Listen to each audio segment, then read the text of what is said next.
Yo, what's going on guys? And today, I'm going to be ranking every single rank map inside the rank pool from worst to best. Now just to preface this off the start, this is my opinion only, so if you disagree with it, leave your list down below. And also there's only 16 rank maps in the current rank pool at the moment. That could change with SiegeX, hopefully it does and they remove Outback. Spoiler alert, that's last place, it's the horrible map. But without wasting any more time, let's jump into it. But before we do that, make sure you do like, subscribe, go follow my Twitch, Twitter and TikTok along the description of this video. And now I'll let you get into it. Now coming on at number 16, Outback. The spawn of hell. Like I said in the beginning of the video in the intro, Outback is horrible. It doesn't function well at all. It's hard to get into the building and it's extremely close range. I don't get what they were thinking with the rework, because originally Outback, although it had its flaws, wasn't a bad map. However, with the rework they gave it a couple years back, Outback has been horrible.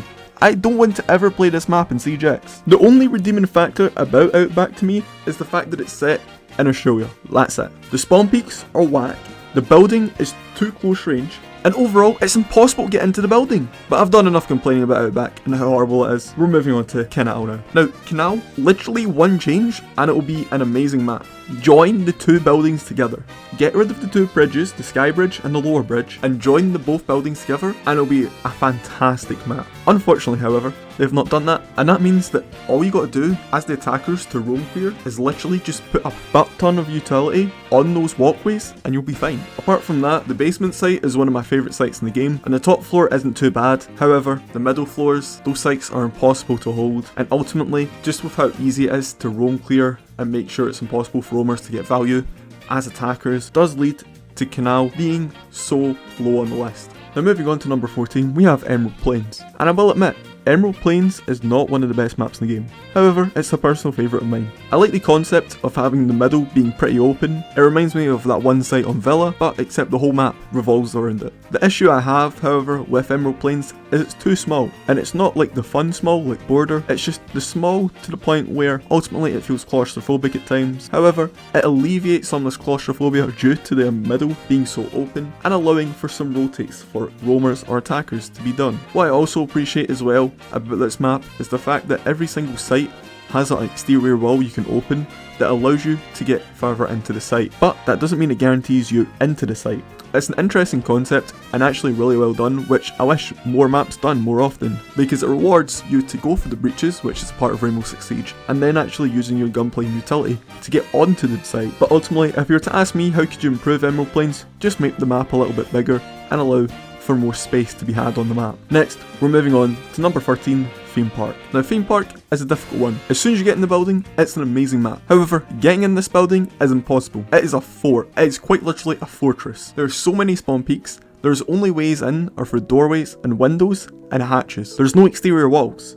So, as hard breachers, it's very eerie and very difficult to get walls open because you're so scared of getting flanked or getting shot on your side whilst trying to open the wall. But once you get those walls open and you're not playing hard breach, it's really fun. My main issue though with this map is the fact that it's so defender sided because there's no exterior walls. Throne Room Armory with the correct operator lineups is impossible to lose as defenders. But aside from that, all things considered, Theme Park is a pretty decent map. Just a couple reworks and maybe adding some exterior walls here and there and you'll be good. Next, number 12, we're moving on to Villa. Now Villa, ultimately, I do quite like. However, attacking it is very boring. It is so boring. It's the same things every single time. You can either come in from the back or the front. There's no other way to go about it. I like that the map's unique as it has an interesting concept of having an open hole in the middle of the two sites for the second top floor site. However, unfortunately, Villa is completely figured out and it does lead to a lot of rinse and repeats happening on this map over and over again. But what I will say is all they got to do to improve this map is make the basement more useful. The basement is only used, by me at least, I only use it one time, and it's for this run out on the east spawn from basement where you jump on top of a van, which is very, very satisfying to complete. However, apart from that, I don't ever go near that basement at all. However, what I will say is the last time I was in that basement, I actually saw your uncle, so please, have a word with him. Why is he in Villa's basement? Now moving on to number 11, a controversial one, we have Coastline. Ultimately, I hate Coastline. I've never liked it. Me personally, I just feel that Coastline just revolves too much around gunplay, and Rainbow Six Siege isn't just gunplay. There's also utility and droning. So why is Coastline completely irrelevant when it comes to utility aspect of the map? For example, let's take Billiards. Billiards has no set in stone wall you need to open to progress in the map. Then we have Kitchen Prep. There is no set wall. All you have to do is vert, and there's no direct hatch that you can really go into sight, or a wall that takes you into sight. You have to go through a hatch and a wall if you want to get into prep. And bearing in mind as well, once you go for that vert on Coastline on Kitchen Prep, you're so vulnerable. It's one of the most vulnerable verts in the game. Ultimately, I feel that Coastline is in desperate need of a rework. It's very outdated and only focuses on gunplay. So to me, that makes it land 11th on this list. Now number 10, we have Bank. Bank is a well, true and tested map. It's been about since the beginning of the game and it's only had one minor rework. Ultimately, to me, what makes Bank such a good map is the fact that it still evolves over time. It isn't just the same thing every single round, it isn't completely figured out, and with the new ban system, we've already seen Furia innovate it. What I love about Bank, however, is the fact that the top floor and the bottom floor feel like completely different maps. And that leads it into a situation where Bank never ever feels stale to play. My only gripe that I have, truly, with Bank is the fact that it can either be completely attacker or completely defender sided.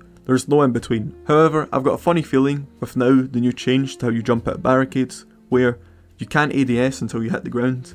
I've got a feeling that Bank is going to become very, very attacker sided, because as soon as that bomb is down and you're repelling, there's no way a defender can kill you and go and defuse the bomb. At number 9, we've got another controversial one. We have Oregon, or as I like to call it, Borrigan, because it's boring. Ultimately, Oregon isn't a bad map. It never has been, and it never will be. My only issue with it is that I'm just bored. I'm bored of it. You have to do the same thing every single round if you want to win. And to me, that isn't fun. I like the maps with a little more intricacy to them, and how you can attack sites differently depending on how you want to attack it. Ultimately, the top floor of Oregon is one of the best parts of Rainbow Six Siege. Let's be real here for a second. And so is the basement. Middle 2 floors aren't that bad either. However, to me, you just have to do the exact same thing every single round, which lands it lower on the list. Now next up, in the number 8 spot, we have a Lair. Now Lair is an interesting one. It's unique, very, very unique. The basement is probably the best basement in the game, and the middle 2 floors are actually very interesting to watch and play in. However, that top floor is like hell on earth. Ultimately, if Lair had a completely different top floor,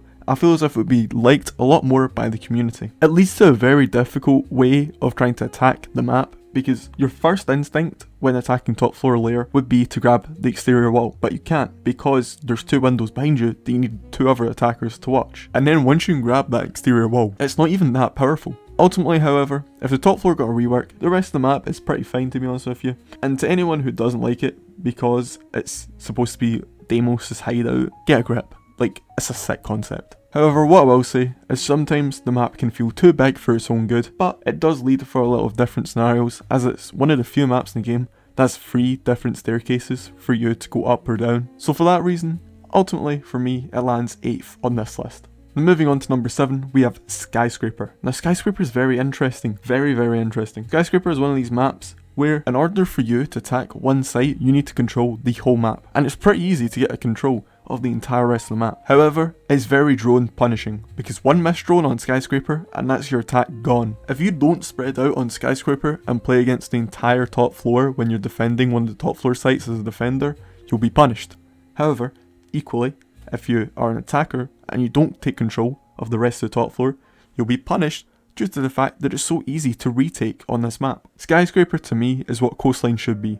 A lot about gunplay, however it still factors in utility and your drone economy. So for that reason, it lands 7th on this list. Now at number 6 we have Cafe, and what do I even start talking about here? There's so much to talk about. The top floor has always had a very interesting meta when it comes to having options to just go for an instant plant and then try to defend from the roof. Then you also have the method of going up the white stairs and taking control of the white stairs, or you can try to take control of piano and from there go from piano over as an attack. Cafe has so many different ways that you can attack and so many different ways you can defend, and ultimately every site harmonizes with you having to use one part of a different site when defending another site, which is interesting. The only time where this really isn't the case is the bottom floor, where the bottom floor kind of feels like its own separate little site, which allows it to have this fluidity of where the top 2 floors allow for a lot of roaming to be done and a lot of horizontal defense. Meanwhile, the bottom floor has its own set way to play the map, and it's a really fun and unrepetitive way of defending and attacking. What makes me love a map in Rainbow Six Siege is when you learn more and more stuff about a map that's been out for so long. And to me, Cafe is one of the best at this, because there's so much you can learn about going from vertical, from horizontal, from how to reinforce a site, how to set up a site, and how to attack a site. So for that reason, it lands 6th on this list. Now at number 5, we have Consulate. And Consulate is what Theme Park wants to be. Very tight, very claustrophobic, however it's just the right amount of claustrophobic to the point where it's bearable. Ultimately, what makes Consulate such a great map for me is the fact that it feels balanced on both sides. As an attacker, you can always have 2 or 3 different ways to attack a site, and as a defender, there's 2 or 3 different ways to defend each site. And with it being in Pro League, it leads to this map rapidly evolving and more strats coming in and out of the meta. The only issue I could really see with Consulate is the fact that shields are so valuable on this map. Now this is due to the fact that it's very utility and drone heavy, so a way to cut down on the amount of droning you have to do, you can just bring a shield and it makes it 12 times easier. So if you don't have a shield and you don't like to play shields, then Consulate, I can understand if you hate it. But if you like to play shields like myself and you know how to drone, then Consulate is a very fun map to play. Next in number 4 we have Border, and Border is such an amazing map. It's one of the smallest in the game, almost nearly a square. However, what makes this map so great to me is the fact that there's always a different way to attack each bomb site. For example, with top floor, you can grab the main wall, or you can go for an east side take. Or for bathroom tellers, you can go for a horizontal take, where you take control of workshop and server,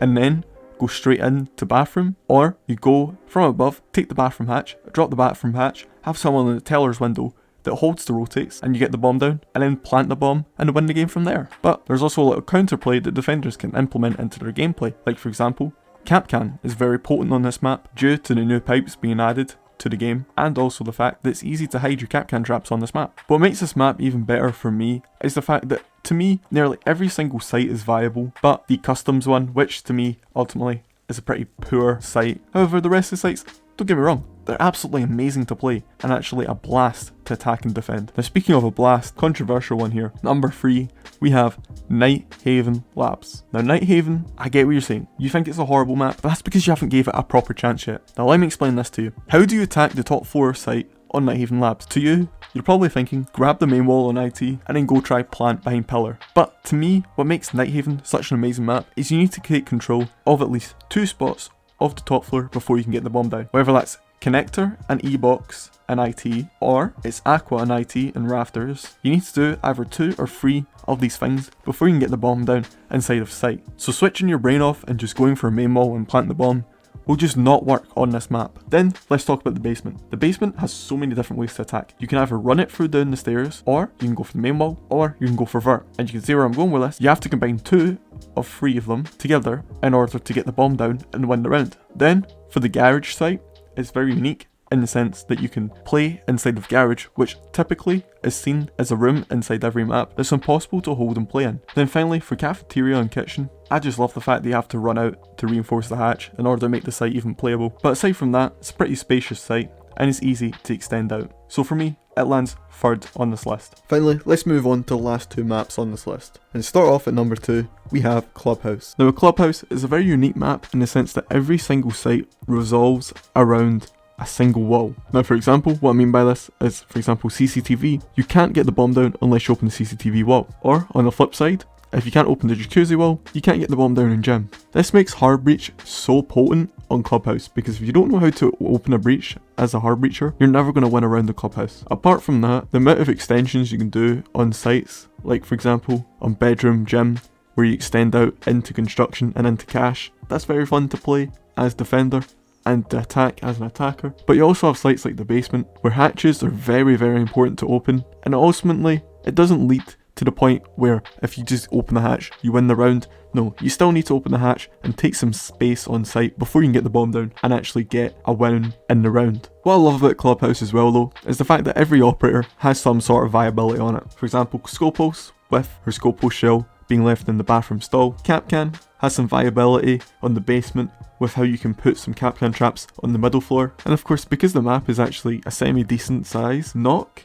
as an attacker, is actually a viable pick to pick because you can avoid cameras easily and it's easy to get into the map because of how big it is. Clubhouse is nearly a perfect map. However, if you want to talk about the perfect map in the game, it's Chalet. There is no way I can ever think of anything to talk about badly when it comes to Chalet. Chalet is just the right size, every single site is amazing to play, and every single operator is viable on this map. You want to attack basement from one side or another side or a completely different way? You can do it. You want to attack the top floor from solar or from mezzanine? You can do that. Or even you can go from the windows. Every single site has 3 or 2 different ways you can attack every single site. And top list as well, roaming it's not even that hard to do. Ultimately, the reason why I love Chalet so much is because it feels fluid. It's fluid to play. You can understand what's going to happen, but it doesn't feel repetitive, which is just interesting. And it's the only map that, to me, has truly mastered this playstyle. And topless as well, spawn peaks actually feel fun to do, and when you die to a spawn peak, although it's frustrating, it never feels unfair.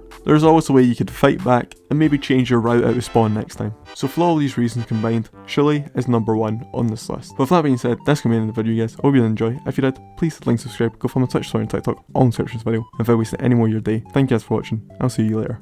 Goodbye.